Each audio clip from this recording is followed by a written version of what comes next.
Halo, selamat siang semuanya.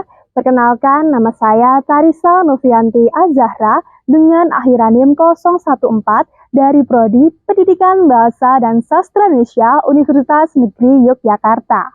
Pada kesempatan kali ini, saya berkesempatan untuk berbincang dengan sosok yang menginspirasi, khususnya untuk saya sendiri maupun penonton. Semoga dengan adanya bincang kali ini, kisah inspiratif dari beliau dapat memotivasi kita semua. Saat ini saya sudah berada di halaman kediaman tokoh inspiratif.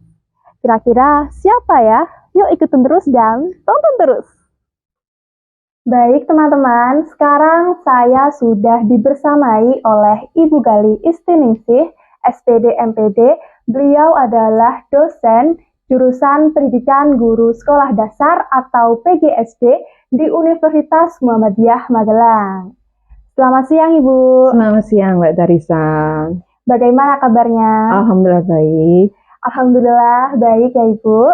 Ini teman-teman mahasiswa calon pendidik ingin mengenal lebih lanjut sosok menginspirasi yang berprofesi sebagai pendidik. Mungkin kita menyapa terlebih dahulu untuk teman-teman kita, Bu. Assalamualaikum warahmatullahi wabarakatuh. Salam sejahtera bagi kita semua, mahasiswa-mahasiswi semuanya. Salam kenal, saya Gali Istiningsih, dosen PGSD Universitas Muhammadiyah Magelang. Mari kita bersama-sama untuk belajar bersama dan selalu memperbaiki diri. Sebelum masuk ke pertanyaan lebih lanjut nih Bu, boleh diceritakan sedikit tentang diri Ibu sendiri? Ya. Perkenalkan, jadi di awal saya biasa dipanggil Bu Galih, begitu, mengajar di Prodi PGSD Universitas Muhammadiyah Magelang. Keseharian saya ini salah satunya selain juga mengajar juga masih sebagai mahasiswi seperti adik-adik semuanya di Universitas Negeri Yogyakarta, karena kebetulan sedang menempuh Prodi S3 di Prodi Pendidikan Dasar Universitas Negeri Yogyakarta. Gitu. Baik, apa jurusan S1 Ibu yang ditempuh sebelum menjadi dosen dan apa alasan Ibu memilih S1 tersebut?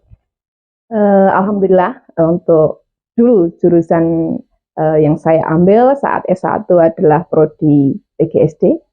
Sedangkan untuk kelanjutannya di S2-nya kebetulan pendidikan dasar konsentrasi PGSD. Dan untuk S3-nya ini mohon doanya baru semester akhir untuk menyelesaikan doktor di pendidikan dasar konsentrasi pendidikan kewarganegaraan. Artinya memang saya senang sekali dengan yang berbau budaya dan juga karakter. Amin, semoga Ibu selalu dipermudah dalam menjalani kegiatannya ya Bu. Amin, amin. Amin. Setelah lulus dari S1, apa prodi S2 Ibu? Apakah sama ataupun berbeda? Ya. Untuk yang saya ambil, tentu ini saya ambil yang linier. Artinya kalau di S1 dulu PGSD, untuk S2-nya saya ambil pendidikan dasar, konsentrasi PGSD. Lalu hal apa yang menjadikan Ibu motivasi untuk melanjutkan S2 pada program studi tersebut? Yang membuat saya motivasi ini selain dari diri sendiri saya untuk selalu belajar. Yang kedua adalah dari motivator utama adalah dari orang tua saya yang selalu mendorong jangan pantang menyerah untuk selalu belajar dan lanjut di S2. Harapannya nanti bisa menambah wawasan dan juga untuk bisa menjadikan kita menjadi pendidik yang berkualitas gitu. Wah, luar biasa sekali ya Bu. Lebih lanjut tentang pendidikan Ibu, apa yang Ibu rencanakan dalam waktu dekat ini? Mohon doanya untuk dalam waktu dekat ini, harapan saya adalah menyelesaikan program doktor di UNY. Jadi tahun ini harapannya bisa selesai. Amin. Itu yang saya harapkan. Sedangkan target-target lain ini adalah meningkatkan kualitas diri, profesionalisme diri menjadi dosen. Salah satunya menguatkan, meningkatkan penelitian, pendidikan, dan juga pengabdian masyarakat. Baik, sebelum berbincang lebih jauh nih Bu, apa suka duka Ibu selama menjalani perkuliahan? Ya, Untuk suka duka dalam menjalani perkuliahan, saya kira antara S1, S2 ini tentu pasti ada suka, pasti ada dukanya. Namun semuanya tidak menjadi hambatan untuk selalu terus belajar. Karena dalam setiap ada hal duka, ini saya selalu ambil hikmahnya. Jadi tidak ada kata-kata sulit ya. Jadi selalu insya Allah dipermudah Allah. Karena kita tujuan belajar, tujuan mencari ilmu. Jadi adik-adik semuanya harus selalu semangat untuk selalu mengambil hikmah. Jadi jangan mengeluh tugas, jangan mengeluh banyak deadline. Namun teman-teman harus selalu awali dengan Bismillah. Nah, itu dia ya teman-teman. Jadi kita harus lebih semangat untuk menjalani perkuliahan.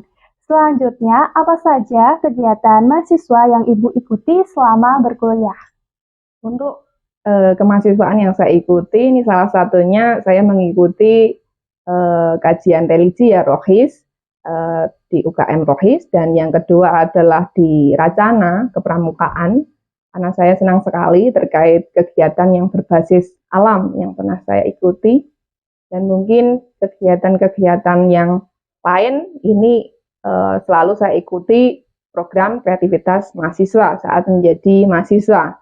Namun di situ tentu kan setiap apa yang kita harapkan tentu kadang tidak sesuai rencana ya, belum lolos ke tingkat nasional. Namun saya di situ tidak pantang menyerah untuk selalu terus belajar.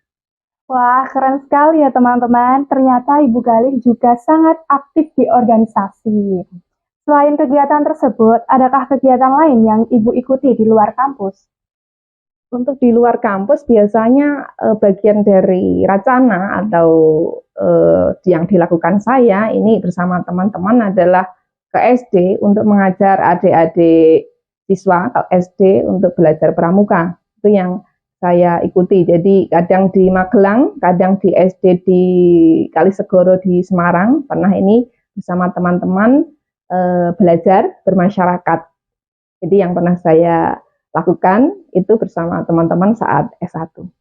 Namun saat S2 ini karena sambil bekerja, jadi jarang untuk mengikuti kegiatan-kegiatan di luar kampus.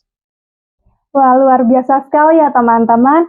Selain aktif di organisasi, Ibu Galih juga aktif di luar kampus. Tentu sangat menginspirasi kita ya teman-teman. Seperti yang kita tahu bahwa perkuliahan banyak sekali tugas yang diberikan oleh mata kuliah. Nah, bagaimana cara Ibu mengimbangi waktu antara tugas kuliah maupun kegiatan di kampus?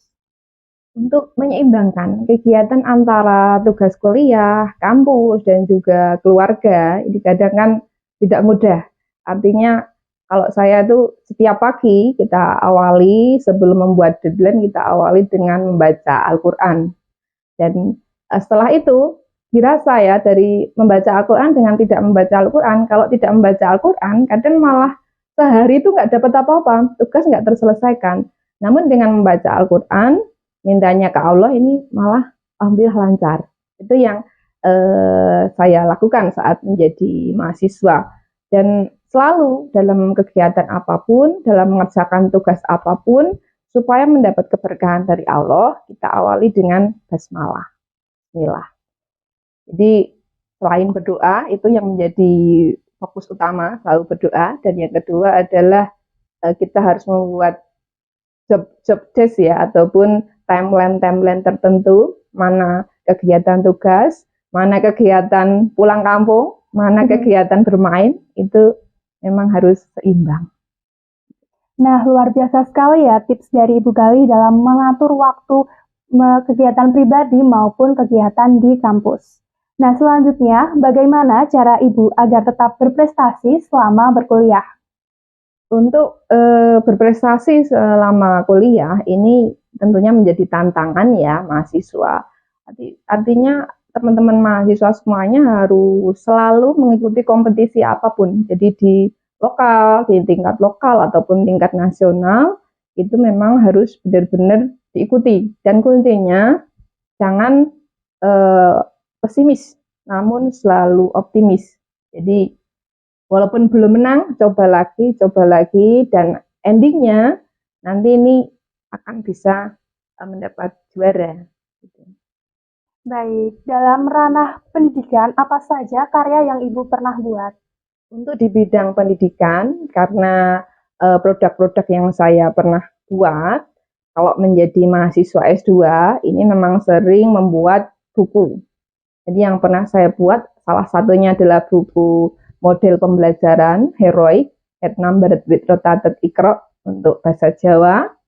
Dan yang kedua pernah juga membuat buku evaluasi pembelajaran, evaluasi semua orang terlibat, dan juga kearifan lokal di Magelang terkait mitigasi bencana.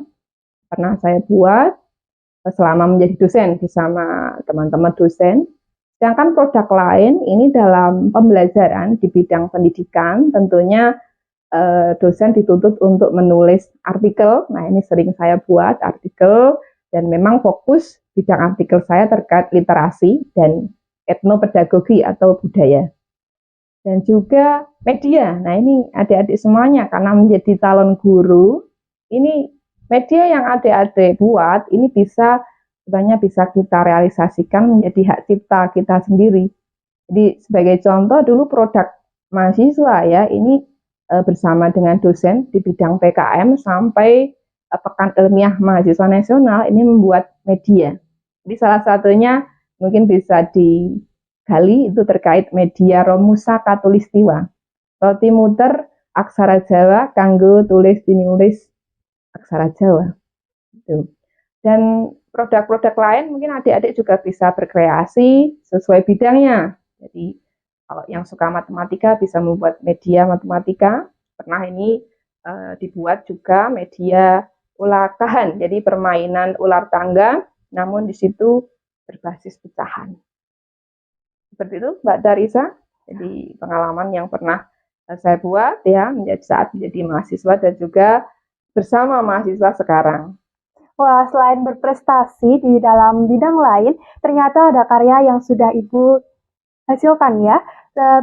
Ini juga bisa menjadi referensi untuk teman-teman untuk membantu mengerjakan tugas perkuliahannya. Selanjutnya, adakah hal terbaik yang Ibu dapatkan saat pertama hingga akhir menempuh pendidikan perkuliahan? Untuk hal terbaik yang pernah saya ikuti, ataupun kalau untuk penghargaan memang masih dari penghargaan internal saat S1.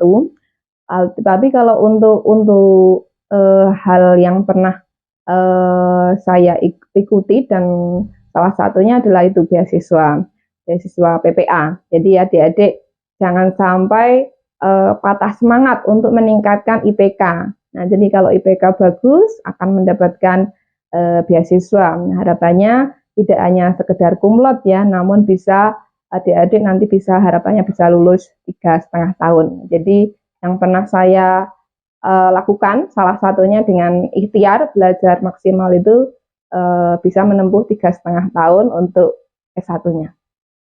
Wah, luar biasa sekali ya Ibu Kali. Selanjutnya, apa tips yang Ibu dapat sampaikan kepada teman-teman mahasiswa dalam menjalani perkuliahan? Oke. Untuk adik-adik mahasiswa, tips dan triknya, artinya semuanya adik-adik itu tentunya memiliki karakteristik sendiri-sendiri. Namun kalau moto saya itu salah satunya adalah kesederhanaan dan kejujuran menjadi kunci sukses keberkahan dunia dan akhirat. Jadi adik-adik harus memiliki moto atau jargon sendiri supaya bersemangat dan memiliki value atau memiliki karakter sendiri yang beda dengan mahasiswa lain ataupun calon pendidik lain. Artinya untuk adik-adik semuanya selalu belajar memperbaiki diri, dan tentunya selalu diingat. Jadi yang pertama diingat jangan pacar ya, namun Allah lagi, Allah terus, Allah selamanya, itu yang menjadi koridor utamanya.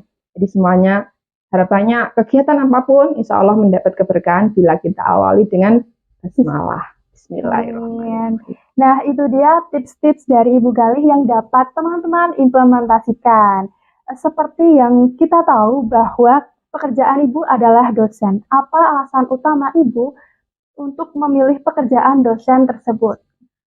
Jadi alasan utama ini sebenarnya baik guru, baik dosen, ini sebenarnya pekerjaan yang mulia. Awalnya saya bercita-cita menjadi guru, namun qadarullah menjadi dosen. Nah, ini sama-sama pekerjaan yang mulia. Jadi memang dari kecil ini cita-citanya sebagai guru. Namun yang menjadikan saya termotivasi tidak selalu belajar lagi dan endingnya kok bisa menjadi pendidik mahasiswa. Ini salah satunya motivator terbesar saya adalah selain Allah juga orang tua.